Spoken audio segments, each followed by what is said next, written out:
Welcome to Tracing Your Family Roots. I'm Janelle Blue, and with me is my co-host, Chuck Mason. Before we get started, I want to thank the Mount Vernon Genealogical Society, who is the sponsor of this program, and also Sydney Sachs, the producer, and all of his crew for making this show possible. Today, we're pleased that our guest is Shawn Halifax, who is the Executive Director of Woodlawn and Pope Leahy House, located right here in Alexandria. Shawn has over 30 years' experience working in historical museums, plantations, and houses. Shawn is originally from Virginia and spent 3 years here working on the ownership transition of Fort Monroe from the Army to the Commonwealth. Before appointment at Woodlawn, Shawn served as the Cultural History Interpretation Coordinator for the Charleston County Park and Recreation Commission at McLeod Plantation on James Island, South Carolina. Welcome to our show, Shawn. On a prior show, we talked about the significance of Woodlawn as a part of George Washington's original property, and you see a picture of that there. As a working plantation, it would be no surprise that many enslaved persons worked there. Shawn, we want to get into the efforts, in your efforts to tell the full story of slavery on this property. But for the viewers who haven't seen the prior episode, please briefly describe the history of Woodlawn. Sure. Well, Janelle and Chuck, thank you very much for having me. It's a pleasure to be here, and I'm looking forward to our conversation. Woodlawn was once part of Mount Vernon. I think we have a map that will show you. Woodlawn was made up of one of the 5 farms that was Mount Vernon. It was Dogue Run Farm. And so on this map, if you look at it, you can look to the left side of the map. You will see Dogue Run Creek, or Dogue Run, and this Dogue Run Farm, and then it has a couple of items A and B that made up what becomes Woodlawn, which is about 2,000 acres in total. Woodlawn was left to Lawrence Lewis, the nephew of George Washington, when he married Eleanor Augustus, who was the granddaughter of Martha Washington. And he left Woodlawn, or Dogue Run, as a gift to them. And they built they had this Georgian mansion built that we call Woodlawn today, with some federal influences over that. And that's the architecture, the style of architecture that you see there today. And the Lewises lived there from about 1805, when construction ended, through the 1830s, when Lawrence Lewis passed away. And then the property passed on to, interestingly enough, a group of Quakers that were anti-slavery Quakers, and some of their allies, some Baptists that moved into the area.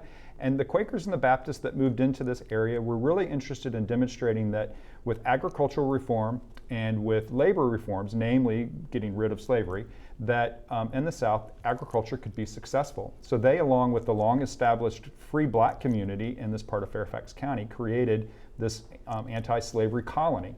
And that colony, of course, was there through the Civil War, or that community was there through the Civil War, and then those descendants continued to live in the area. So today you've got Woodlawn Baptist Church, you've got the Quaker Meeting House, and then there's also a cemetery on Fort Belvoir that was associated with the free black community.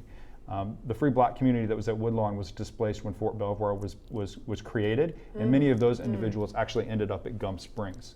So for most of the 19th century, a plantation, and then this anti-slavery colony, and then in the 20th century, preservationists came in and started to preserve the site. So that work continued on until the present.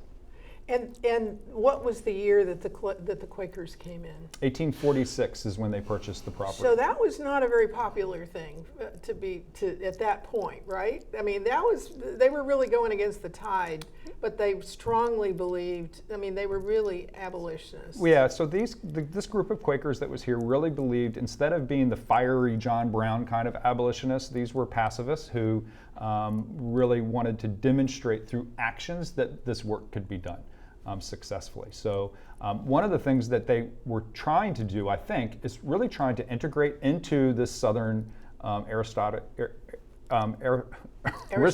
so easy for me to say, society, And by becoming integrating into that, affect more change. I think that was maybe perhaps one of their goals. But they, this Accotink precinct, which is where Woodlawn was located during the time, a period of secession, was one of the counties, or one of the precincts that voted not to secede. Wow. So they, along with those counties out west, on the western part of the state that become West Virginia, they were part of that group.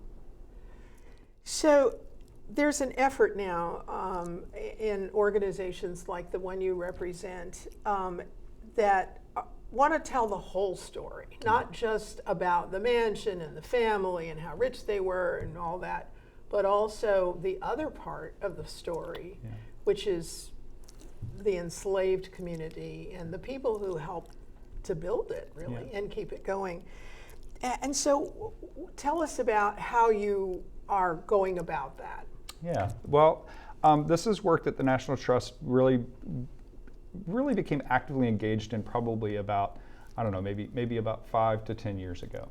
One of its sites, Montpelier, has been kind of leading the charge in this area for a lot of historic plantation sites. And where is Montpelier? Montpelier is in Orange, Virginia, so it's just outside of Charlottesville. It's about 30 minutes outside of Charlottesville. It is James Madison's Montpelier, so President Madison's home. Excuse me. And so the National Trust has really been engaged in telling this more full story of these sites. So instead of just the family, it's the families. That's what we're doing at Woodlawn. We're part of that effort to expand our story and to integrate those stories together. When you look at, historically, when you look at how sites like Woodlawn have been interpreted for a long time, you could go to a plantation site and not hear anything about slavery. Or if you did, it was presented in a kind of benevolent way. And then beginning, in the 1970s and 1980s, you start to hear more of a segregated history at historic sites and plantations. And now that we're here in the 21st century, you're really starting to see efforts to integrate those stories together so that when you combine those different perspectives, you get a more full picture. We'll never get the full picture because we weren't there, but able to get a more full picture by integrating these histories together. And so you've set up some standards so that everybody can kind of look at it in the same way?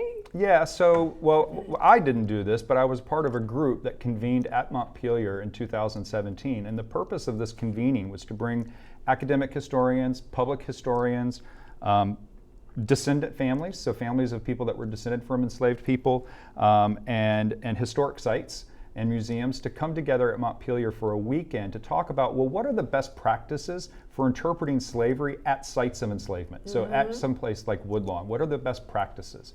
So that was about 50 people that convened together there, and over the course of the weekend, through meetings and we're able to come up with the kind of this outline, and then a group of us wrote a best practices guide that is available on the National Trust for Historic Preservation's website. And that is what we are using to guide our work at Woodlawn as we look to integrate these stories.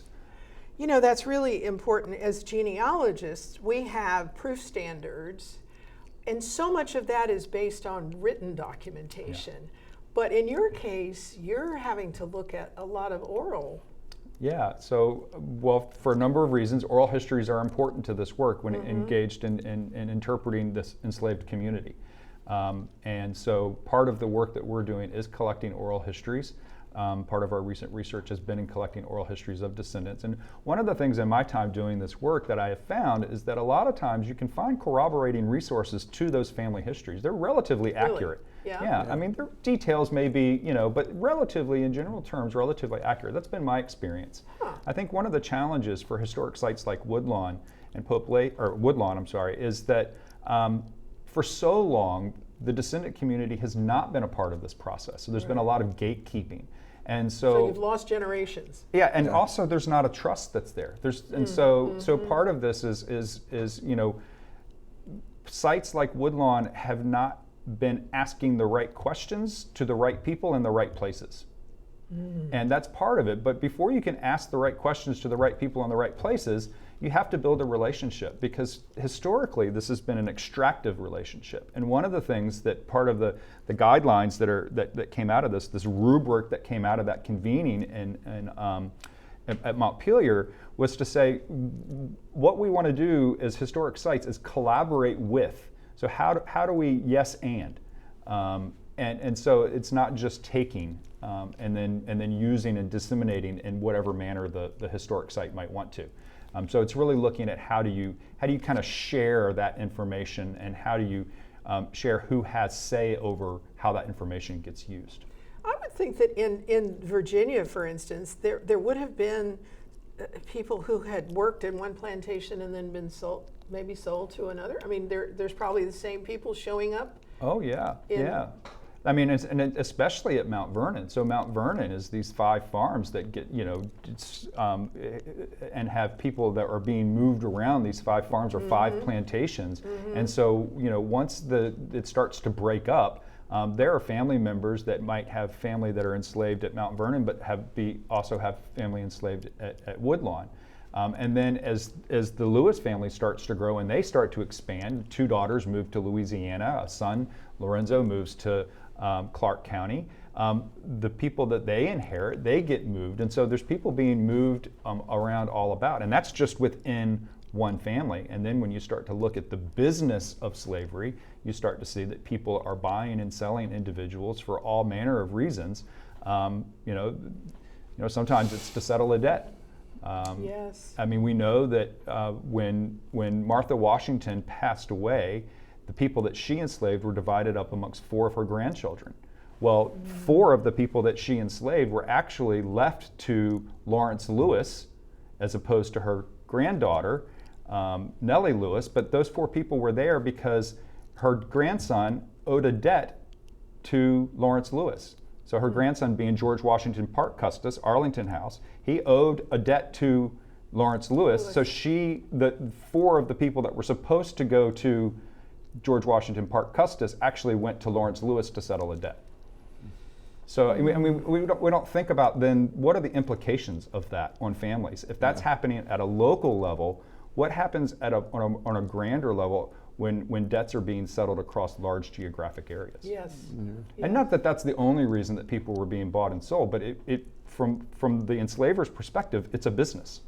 Yeah. Despite the fact from the people who are enslaved and that are being the so-called commodity, those are families and individuals and human beings. And totally being uprooted.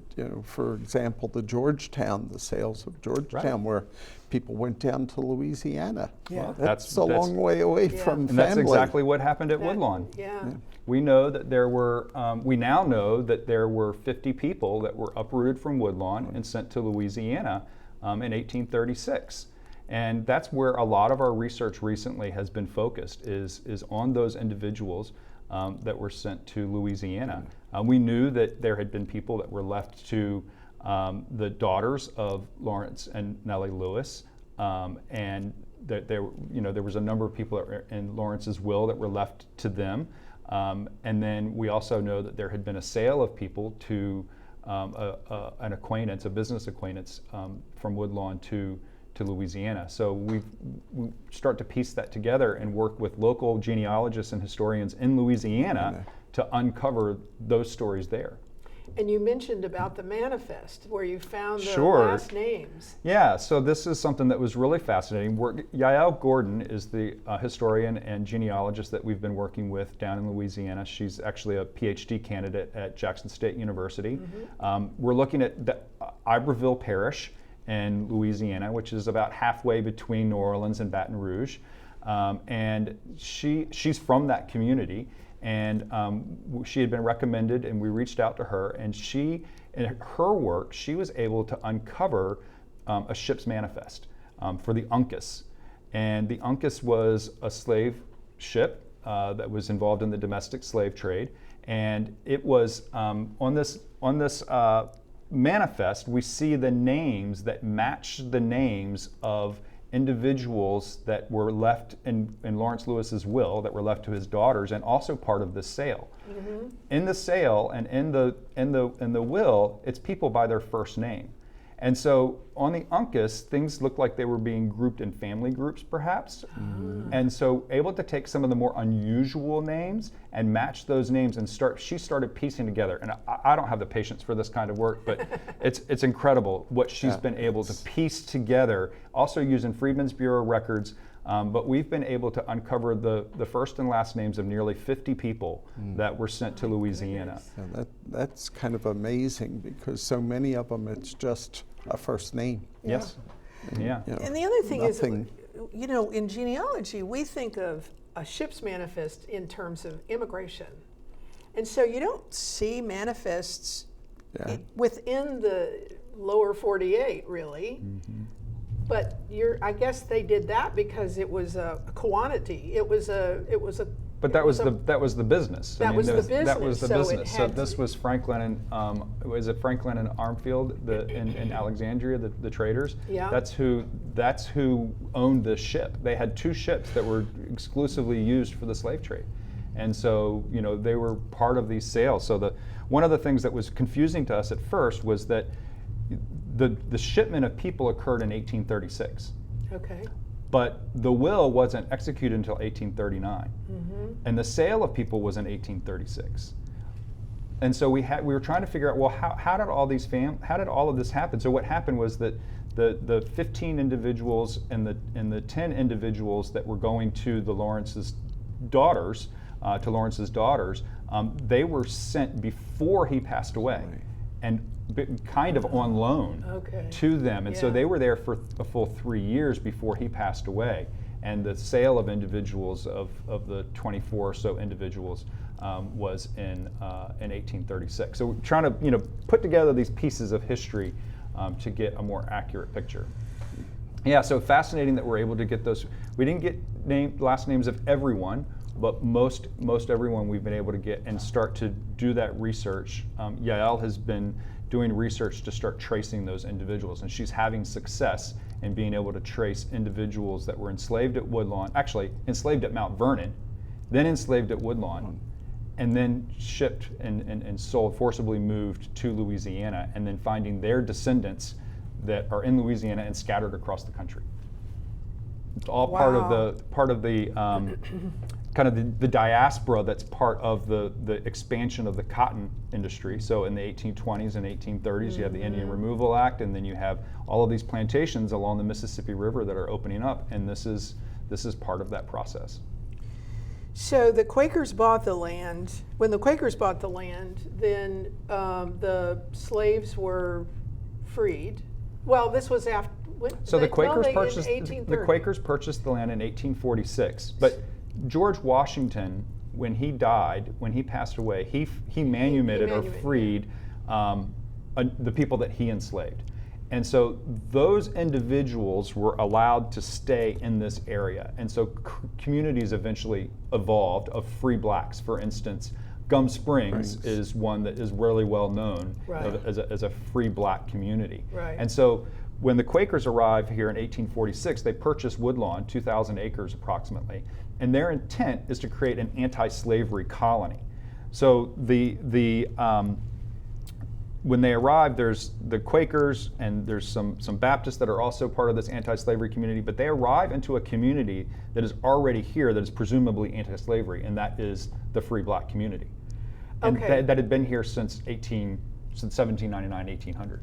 Okay, so the slaves on Woodlawn were already dispersed before Woodlawn was sold to the Quakers? Or, yes. okay. Yeah. So by it looks like by 1846, it doesn't look like there's much activity at Woodlawn anymore. It looks relatively abandoned. So most of the dispersal of people at Woodlawn happened in the 1830s. It looks like. We know that at its height, Woodlawn enslaved. Well, we think at its height, Woodlawn enslaved, or the Lewises enslaved about 90 people at Woodlawn. The 1820 census gives us the ages and the gender of those individuals that were enslaved at Woodlawn, and what we know is, and this held through the 1820, 1830, and 1840 census, what we know is that the number of people enslaved at Woodlawn the majority of them were children under the age of 16. Wow. So, lots of young people that were part of this, what was happening at Woodlawn, and there was a lot of young people that were involved in that sale and that move of people from Woodlawn to Louisiana, as well as some older folks. Like I mentioned, some folks had been enslaved at Mount Vernon originally. It's really heartbreaking in a way to talk about this, Yeah. but it's important It is. to understand, that part of our history. What's your goal? What's your end game? So we use this rubric that we were talking about earlier to help guide our work. The rubric is made up of what they call three pillars. The first pillar is research. Really sound vetted scholarship. And that scholarship and that research is done in collaboration with descendants themselves. And then the second pillar is relationships.